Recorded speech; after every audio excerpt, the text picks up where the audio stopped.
ಯುವರಾಣಿ ಹೇ ನಮ್ಮನೆ ಯುವರಾಣಿ ಶಂತಲಾ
ಸಮಾಧಾನ ಮಾಡ್ಕೊಳ್ಳಿ, ಸಮಾಧಾನ ಮಾಡ್ಕೊ.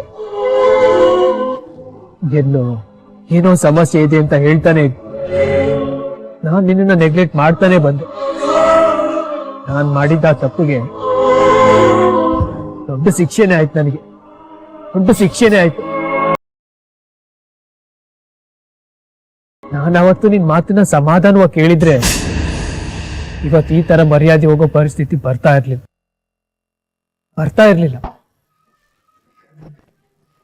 ನಾಲ್ಕು ಜನದ ಮುಂದೆ ಅಣ್ಣ ತಲೆ ಎತ್ಕೊಂಡು ತಿರುಗಾಡದೆ ಇರೋವಾಗ ಮಾಡ್ಬಿಟ್ಟು ಅಣ್ಣನ ಜೀವನನ ನಾನೇ ಹಾಳು ಮಾಡ್ಬಿಟ್ಟು. ಆಗದೆಲ್ಲ ಒಳ್ಳೇದೇ ಆಯ್ತು ಅಂತ ಅನ್ಕೋ ಅನಿ. ಈಗ್ಲಾದ್ರೂ ಮುಂದಾಗೋ ಅನಾಹುತ ತಪ್ಪಲ್ಲ ಅಂತ ಅನ್ಕೋ. ಅಕಸ್ಮಾತ್ ನಮ್ಗೆ ಮದ್ವೆ ಆದ್ಮೇಲೆ ಈ ವಿಷಯ ಗೊತ್ತಾಗಿದ್ದಿದ್ರೆ ಜೀವನ ಪರ್ಯಂತ ನೀನು ಕೊರಗ್ಬೇಕಾಗಿತ್ತು. ಪಾಪ ನಮ್ ಸಾಕುನು ಕೊರಗ್ಬೇಕಾಗಿತ್ತು. ಆಗಿದ್ದೆಲ್ಲ ಒಳ್ಳೇದಿಕ್ಕೆ ಅಂತ ಅನ್ಕೊಳ್ಳೋಣ. ಅಣ್ಣಂಗೆ ನನಗೆ ಏನಂತ ಹೇಳಿ, ಹೇಗ್ ನನ್ ಮುಖನ ಅವ್ನಿಗೆ ತೋರಿಸ್ಲಿ? ಹಿರಿಯರ್ ಮಾತು ಕೇಳ್ದೆ ನಾನ್ ಯೋಚಿಸಿದ್ದೆ ಸರಿ, ನಾನ್ ಮಾಡಿದ್ದೆ ಸರಿ ಅಂತ ದುಡುಕ್ಬಿಟ್ಟೆ ನಾನು.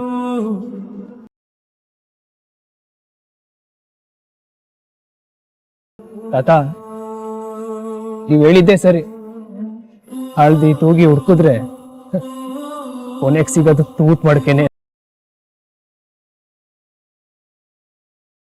ಅದಕ್ಕೆ ನೀ ಹೇಳಿದ್ದು ಯಾರು ಪರ್ಫೆಕ್ಟ್ ಅಲ್ಲ, ಯಾವುದು ಪರ್ಫೆಕ್ಟ್ ಅಲ್ಲಪ್ಪ.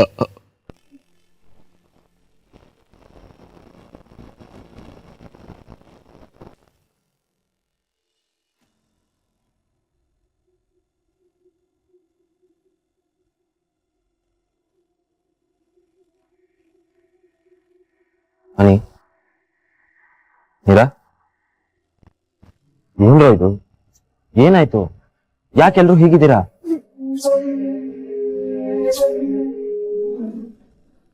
ಸಾಕು ಸಾಕು, ಅವರು ನಮ್ಗೆ ಮೋಸ ಮಾಡ್ಬಿಟ್ರು ಕಣೋ, ಮೋಸ ಮಾಡ್ಬಿಟ್ರು.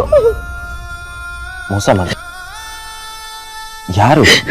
ಏನ್ ಮೋಸ ಮಾಡಿದ್ರು? ನೀನ್ ಯಾಕೆ ಇಷ್ಟೊಂದು ಅಳ್ತಿದ್ಯಾ? ಅನಿ,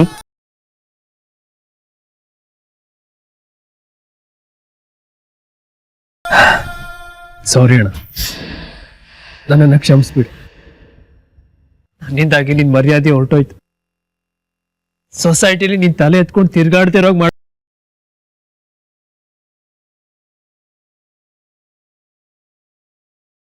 ಮನೆ ಮಗಳ ಅನುಮಾನ ಕೊನೆಗೂ ಸತ್ಯ ಆಗೋಯ್ತು. ಮುಂದೆ ಆಗ್ಬೇಕಂತ ಅನಾಹುತ ಮನೆ ಮಗಳಿಂದನೇ ತಪ್ಪಾಯ್ತು ಅಲ್ವಾ ಯಜಮಾನ್ರೆ?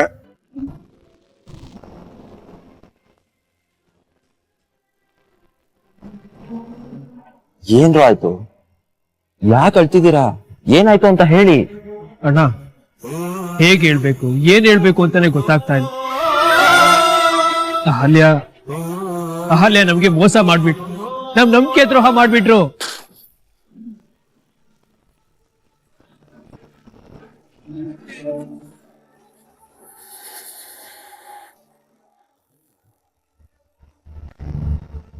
ನಂಬೋದಕ್ಕೆ ಆಗ್ತಿಲ್ವಲ್ವ? ಏನು ಮಾಡಿದ್ರು? ಏನ್ ಮೋಸ ಮಾಡಿದ್ರು? ಅಕ್ಕೋ, ಅಹಲ್ಯ ಅವ್ರಿಗೆ ಹಿಂದೆನೆ ಮದ್ವೆ ಆಗಿದೆ ಕಣೋ. ಅವರು ಮದ್ವೆ ಆಗಿರೋ ಹೆಣ್ಣು.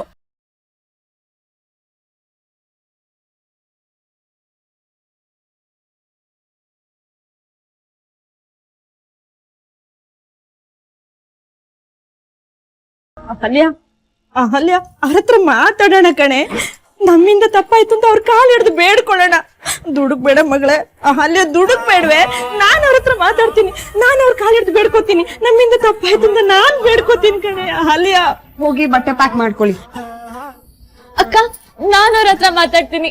ಅವ ಒಳ್ಳೆಯವರು, ನಾವ್ ಹೇಳಿದ್ರೆ ಅವ್ರು ಕೇಳ್ತಾರೆ. ಅಕ್ಕ, ನಮ್ ಉದ್ದೇಶ ಅವ್ರಿಗೆ ಮೋಸ ಮಾಡೋದಲ್ಲ ಅಂತ ಅವ್ರಿಗೆ ಕನ್ವಿನ್ಸ್ ಮಾಡೋಣ. ಅಮ್ಮ ಹೋಗಿ ಚಿಕ್ಕಪ್ಪನ್ ಕರ್ಕೊಂಡ್ ಬಾ. ಅಮ್ಮ ಮಾತಾಡೆ, ಇಂಥ ಸಂಬಂಧ ಕಳ್ಕೊಂಡ್ರೆ ಮತ್ತೆ ಸಿಗಲ್ಲ.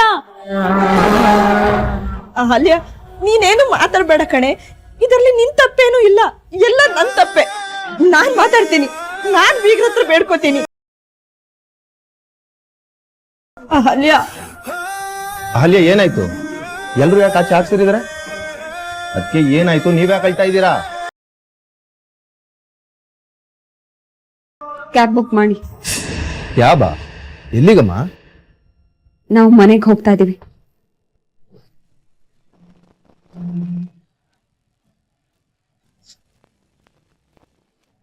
ಮನೆಗ? ಯಾಕಮ್ಮ ಏನಾಯ್ತು? ಮದ್ವೆ ಮುರಿದು ಬಿತ್ತು. ಇನ್ನೀ ಮದ್ವೆ ನಡೆಯಲ್ಲ.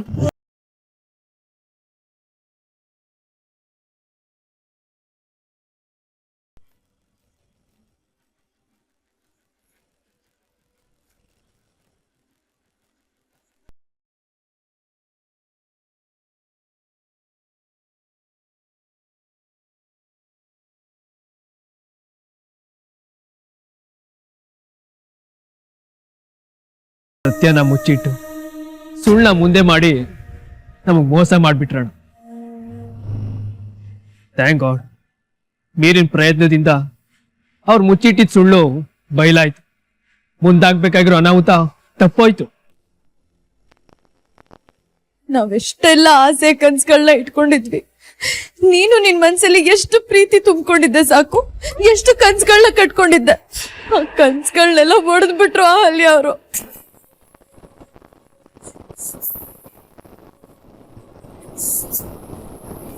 ಸಾಕಿ, ಇವ್ರು ಹೀಗ್ ಮೋಸ ಮಾಡ್ತಾರೆ ಅಂತ ಅನ್ಕೊಂಡಿರ್ಲಿಲ್ಲಪ್ಪ.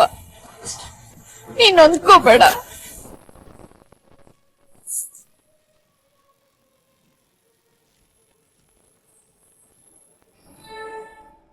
ನಮ್ ಸಾಕೇತು ಜವಾಬ್ದಾರಿ ಇರೋ ಹುಡುಗ. ಪರಿಸ್ಥಿತಿ ಅವನು ಚೆನ್ನಾಗಿ ಅರ್ಥ ಆಗುತ್ತೆ.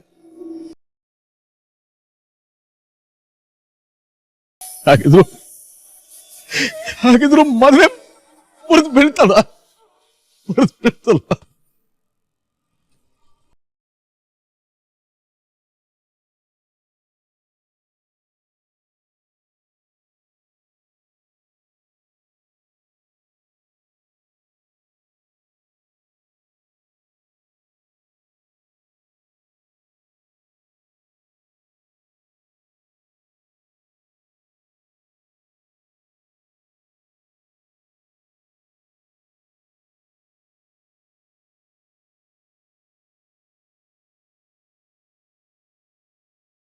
ಮದ್ವೆ ಕ್ಯಾನ್ಸಲ್ ಮಾಡ್ತಿದೀವಿ ಅಂತ ನನಗೊಂದ್ ಮಾತು ಹೇಳ್ಬೇಕು ಅಂತ ನಿಮ್ಗೆ ಅನ್ಸಿಲ್ವಾ?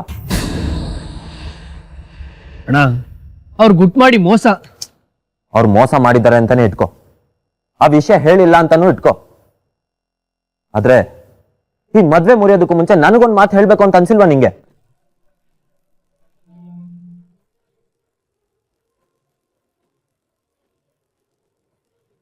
ತಪ್ಪು ಮಾಡ್ಬಿಟ್ರಿ ನೀವು, ತಪ್ಪು ಮಾಡಿದ್ರಿ.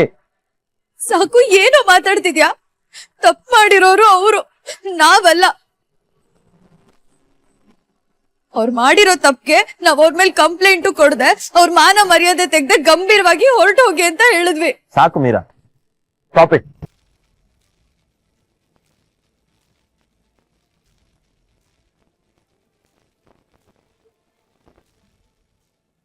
ವಿಷಯ ಗೊತ್ತಿಲ್ಲದೆ ನೀನೇನೇನೋ ಮಾತಾಡ್ಬೇಡ.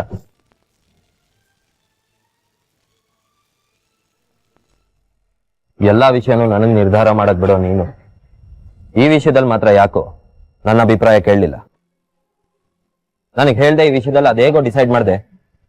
ಸಾಕು, ಅವ್ರ ಬಗ್ಗೆ ಎಲ್ಲ ಇನ್ಫಾರ್ಮೇಶನ್ ತಿಳ್ಕೊಂಡೆ ಕಣೋ ಈ ಮದ್ವೆ ನಿಲ್ಸಿದ್ದು. ಒಂದು ಹೆಣ್ಣು ಎರಡನೇ ಮದ್ವೆ ಆಗ್ಲೇಬಾರ್ದ?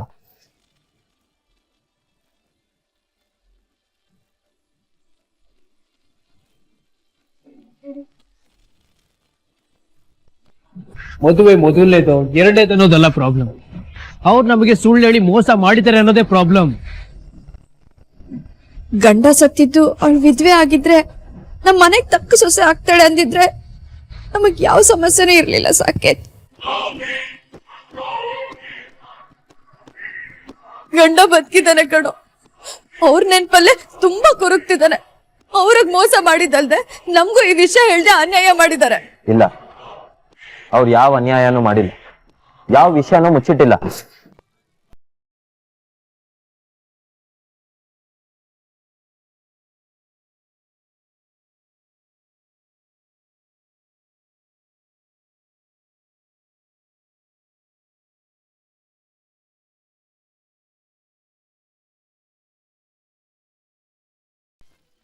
ಅಣ್ಣ, ಏನು ಹೇಳ್ತಿದ್ಯಾ? ಅಂದ್ರೆ ಅಹಲ್ಯ ಅವ್ರಿಗೆ ಮೊದ್ಲೇ ಮದ್ವೆ ಆಗಿತ್ತು ಅಂತ ನನಗ್ ಗೊತ್ತಿತ್ತು.